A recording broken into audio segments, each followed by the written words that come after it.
Alright, this is your boy Jason coming at you one more again. This video here is just rambling, I guess, like all my other videos. But, you know, back in the 90s, it was like I created a product you bought from me, and you created a product I bought from you. And then we go in and arrange something with the hobby store, maybe a percentage of the sales, and we try to get our product in the hobby store.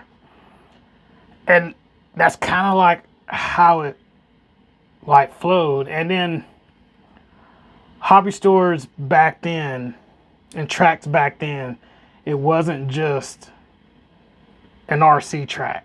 You know, they had other stuff going on. So it was like, give an example, there was a track in Columbia, South Carolina that I used to race at. The guy was a welder, and he built steps, spiral steps to go on houses, buildings. That was his thing. And in his shop, in the corner of his shop, he had an indoor off-road track and a little hobby store. But he wasn't dependent on the RC, you know. It was just like a little thing off to the side, you know. And there are some other places that done that, you know. And we had some tracks where they sold everything. So it was like for example, like a hobby town that had an off-road track, you know. But these were just like mom and pop's places. And back then, dang, I sound like Willie Nelson. But I remember when. But back then it was people were more, how can I say, they were more glued to their local track, and they went and visit other tracks to represent their local track. So if they had a big race going on over here, it was like a crew got together and they went over there to see if they can like dominate, you know. And it was like, yeah, I race over here, you know. Yeah, we came over here, and or they went there to learn. You know, win and learn, never lose, you know. So they went there to learn. And then another thing that was good about the 90s was there were parts and motors and, you know, battery jigs and brush stuff and different parts that you could only get at that track, and you had to visit that track to get it, you know. And it was like you came back to your local track and they're like, hey, where'd you get that brace, that chassis brace? Oh, I got it here at this track here. You know, when I was there, they had like, I don't know, 10 of them. And that's where you had to get that part. Or if there was a motor out, like one of the motors here back then was called East Coast Motors. And I was thinking like North Carolina, South Carolina was the only place that you can get these motors. And then that's how the sport survived. And to me, from the outside looking in, it's like nobody makes a product anymore. And if somebody makes a product, somebody's like trying to copy it as soon as they can. And then the hobby stores is just the hobby store, you know. There's no other business going on in there. It's just the hobby, and they're dependent on the racers. And you know, they're kind of, from what I'm gathering, like with the distributors and stuff like that, these hobby stores are kind of quote unquote like a franchise, you know. But that's just me looking in, you know, outside looking in. Yeah, just racing in the 90s, man. It was, like I said, and you go to a big race. So like take, for example, like the Georgia State race.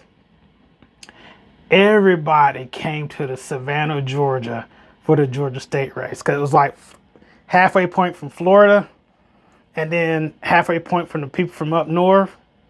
And it was like we met there. And then when you got there, you saw you know, maybe 2 or 3 guys doing motors. You saw one guy selling oil. There was no hobby store on site. I think there was a hobby town maybe 5 miles from the track. But it was more, you got there and it was people kind of with that entrepreneurial sense to where they had extra stuff, you know, and then also the team guys brought extra stuff. So you had associated guys, and these were leaders back then. They brought extra parts. So if somebody was running associated and they broke an arm, it was like, here's an arm. You good, man? You need any help with your car? And they would help you. Like, I mean, I had Rona one time build my shocks. J.R. Mitch was giving me setups and trying to help me with that double X. And it was, but that's a topic for another day. But anyway, yeah, it was a good time. It was like more RC innovators instead of RC copiers and corporations and investors and stuff like that. So, and then, you know, the more I get into this and see like kind of like the business side of it and stuff like that, I see the personality that you have to have, you know. But yeah, I'm just rambling. Like I said, you know, Kurt Wagner, Shell Racing back then. Oh gosh, man, he was just in the 90s. He probably was in the 90s, but I didn't never come across because he was West Coast. But man, if he would have made a killing back then, especially coming out like with hubs and arms and stuff like that. Oh gosh. But yeah, it's just amazing now, the difference. Now you don't see that many innovators. And then another thing, back then you had RC leaders, where they represented the brand, and you would go see them with the novice, or you go see them help a guy that's struggling with that car, and they clicked up together.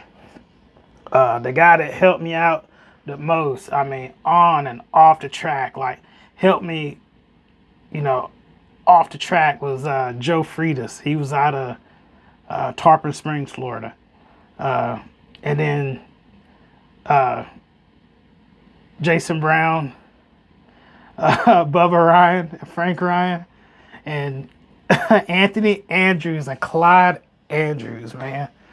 And we had Demetrius. But yeah, it was like I said, it was all more people were trying to help everybody. Kind of almost like a hippie commune.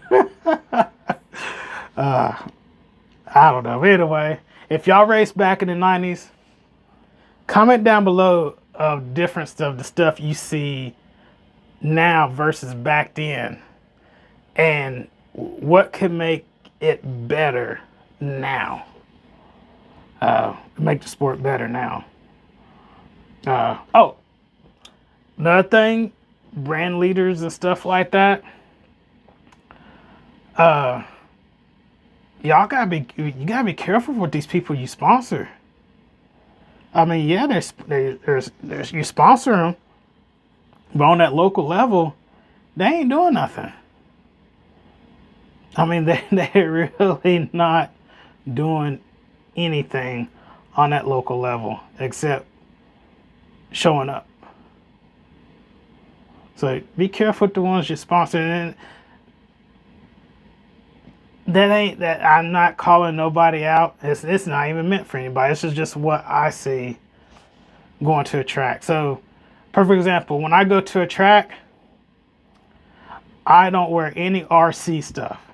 Like any, shirt. Like, yeah, I got my shirts now. But when I pull into a track, I am like a normal spectator. And I can see and get the vibe of people that way. And I could tell you some stuff. It is unreal. And then when they find out that, oh, you race? Oh, this person know you? What? What? And then it's like, oh.